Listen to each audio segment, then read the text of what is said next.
Hello, everybody. My name is Javnyuy Joybert. I am a doctoral candidate in business administration with specialization in entrepreneurship and investment with Kesmont International University, America. This webinar is part of my doctoral program with KIU. And today's webinar will be focusing on looking at the course marketing research in consumer behavior and consumer trend identification. And we'll talk about a couple of things that can help us to understand some key things as far as marketing research is concerned, consumer behavior, and how we can use this important information to make the right decisions as far as business is concerned. And I would like you to note that many of the examples that I will share throughout this webinar session will focus on the African market and sometimes more specifically the Cameroon market. Let's begin by looking at what market research is all about. Market research is the process of gathering information about your business target market. It could be uh, uh, um, buyers, personas, and customers in general in your target market to determine how viable and how able and how successful your product or service would be and or is among these people. You're trying to take a temperature, a room temperature, to understand um, the market acceptability or the market desirability of your product to that particular target market. And it's important to do market research because um, market research gives the entrepreneur uh, um, that opportunity to meet the buyer where they are. Because if you do market research the right way, you will be forced to leave your comfort zone and go meet the potential buyers or the target market. And by understanding the buyer's problems, the pain points, and the desired solutions that the buyers are looking at, you, the entrepreneur, you, the business person, can actually craft your product, your solution, or your service to appeal to the needs, the problems, and the pain points of your target market. And market research is a vital element when developing marketing strategy. Actually, without proper market research, if you are developing a marketing strategy, you are actually just working and assuming, and you're walking blind. You don't have any direction per se. And when market research is done correctly, it can help to enlighten your marketing activities, such as understanding the requirements of your target audience, helping you to understand what key messages you should convey to your target audience, and most importantly, how can you convey this message to your target audience in a way that it can convict them and charge them and push them to make that buying decision. Of course, we cannot talk about market research without talking about marketing research. And marketing research can be defined as the process of finding out about the market in which the firm hopes to succeed, and most importantly, assessing all the aspects of the firm's marketing strategies and activities. That means you look at the market and you look at what kind of marketing strategies, what kind of marketing activities will best fit this market. That is marketing research. With market research, you're looking at typically at the market only. The marketing research stretches further, looking at the marketing strategies that you can use in a market. More specifically, the difference between market research and marketing research is that market research is concerned with investigating just the market, as I was saying, that is the consumers, the customers, the distribution, while marketing research is concerned with investigating any issues relating to marketing, that is consumer behavior, advertising effectiveness, sales force effectiveness, general marketing tactics, and strategies. Now, let's look at consumer research in marketing. This is a very important thing to look at as far as business is concerned.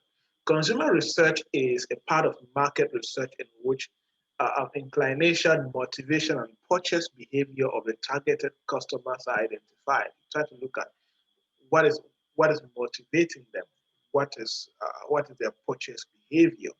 Consumer research helps businesses and organizations to understand customer psychology and create detailed purchasing behavior profiles as far as that particular target market is concerned. And consumer behavior is it's very helpful in marketing research. Why? Because consumer research is the key to improving your product. Because when you carry out the consumer research, you know their pain points and you're able to redesign the product to fit the gap that they have in the market. And successfully marketing to customers who want to do business with you.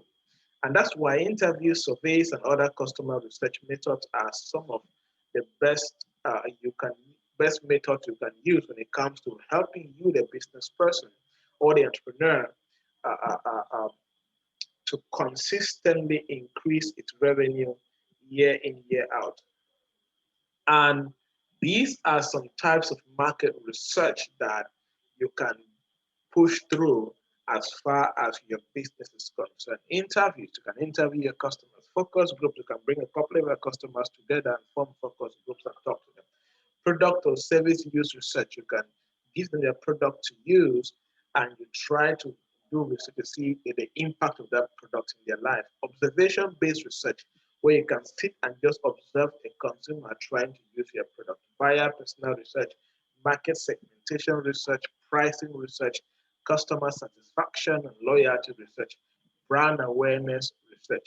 These are some types of market research that you can do specifically to be able to have access to valuable information that you can use to make the right informed business decisions.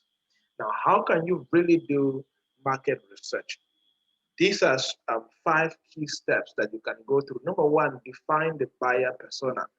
Number two, identify the persona group to engage with. Number three, prepare research questions for your market research participants. Number four, list your primary competitors. And number five, summarize your findings.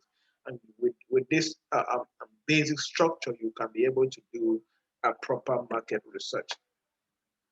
Let's look at types, the five types of consumers. Loyal customers. These are people that when if you have loyal customers in business, you are in business. These are people that will buy from you consistently, repeat and regular buying customers. Impulse shoppers are those who just like browse around. They just come to the shop to browse around and they can buy by error or by reflexes. Let me say that. Next is bargain hunters. These are buyers, consumers that are looking for the best deals. They can bargain for 2 hours just to have the best deals from you. These are wandering customers. These are almost the same like impulse buyers. They just come around and look around and see what's available. The last set of consumers are the need-based customers. These are those who buy because there's a need, there's a problem, and they want to solve that particular problem. Now, what are market behaviors? With all of this that we're speaking about, of course, market behaviors come into play. Market behavior is a broad economic term that refers to the behavior of consumers, market, and to a larger extent, the stock market. So you look at the behavior of consumers, the behavior of businesses, business owners, the general economy as a whole forms the market behavior.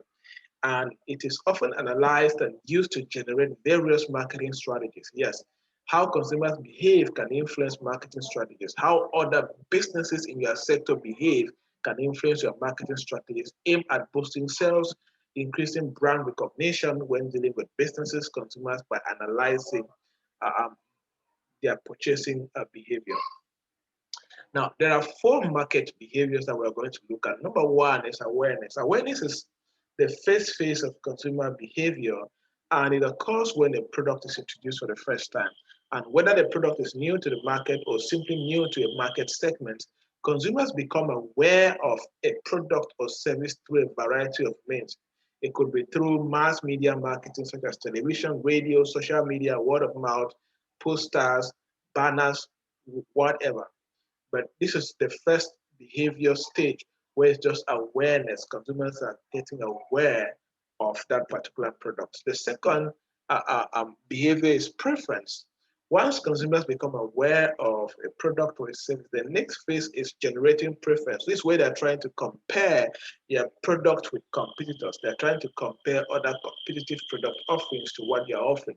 And it's a very important stage to look at as far as business is concerned. When you're about to launch a new product, you're looking at also try to ask this question: how will my target consumers, how will my potential customers compare my product to that of competitors in the market? Number three is engagement. Engagement is a very important marketing behavior that consumers will exhibit. Engagement involves making pre-purchase or purchase decision.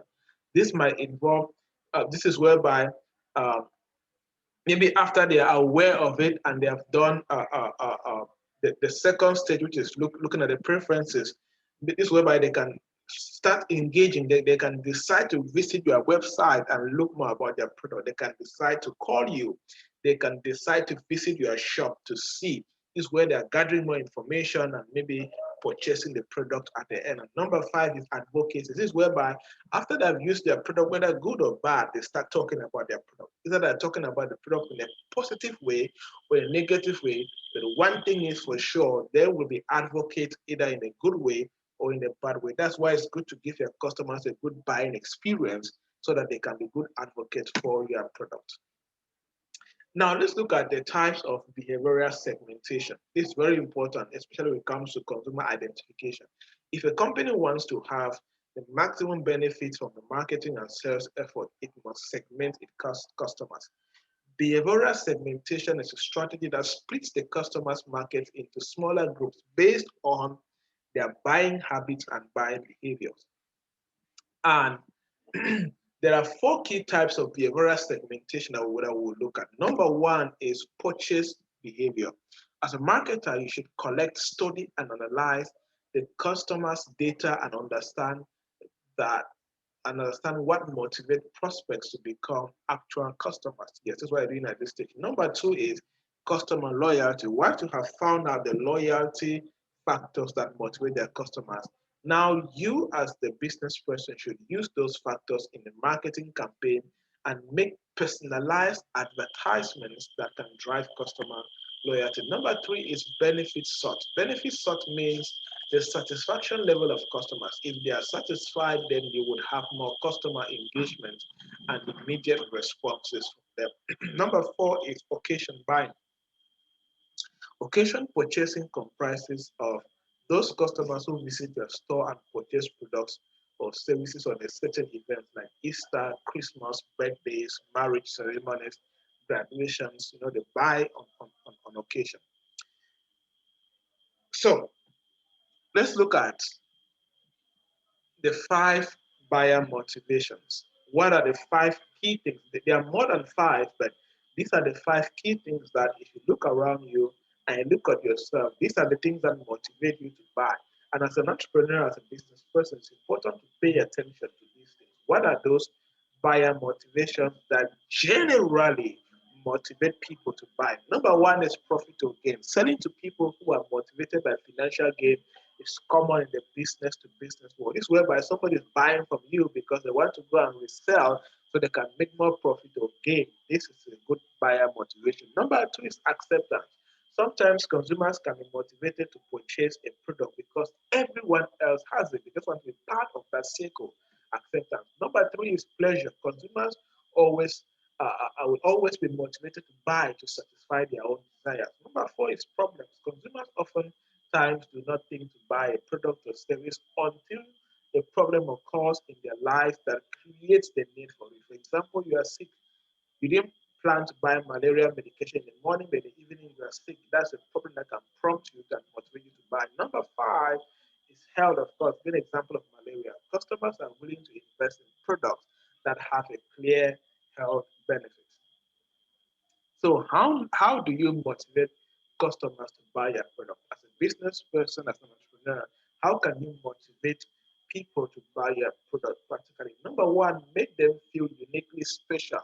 You can do this by making sure that you are smiling or your customers, service team is smiling and they welcome their customers well and give them a good buying experience while they're in your shop or they're buying on your website. Number two is offer lots of information. Information is very important to consumers. Consumers look for trustworthy, knowledgeable individuals to educate them on a purchase. So when you're good at giving people the right information, it can motivate them to buy from you. Number three is provide high level of service, incredible high level service. Serve them well, give them a good experience, a good buying experience, a good shopping experience. Let them feel different buying from you. Number four is understand their problem and fill the gap. Yes, talk to them, understand their problem, and make sure that you are recommending the solution that will actually fill the gap or reduce their pain or their problem. Number five, deliver, over deliver in your service, over deliver. Make sure you deliver exceptionally well, go beyond what they're expecting, and deliver something incredible. To conclude, therefore, market research can identify how customers and potential customers might view your business, might view your operations, might view your experience, and identify gaps in customer expectations. Yes, market research and the whole of this course can help you to identify gaps in customer expectations and reach out to fill out these gaps. This is powerful information to have when completing your marketing strategy. Yes, when you're completing a marketing strategy and you are able to identify the gaps in customer expectations, you can design your strategy to fill those gaps and meet the customers at the point of their need. Thank you so much for following throughout this quick webinar. I hope that you have learned a lot and you can practice in your business and cheers.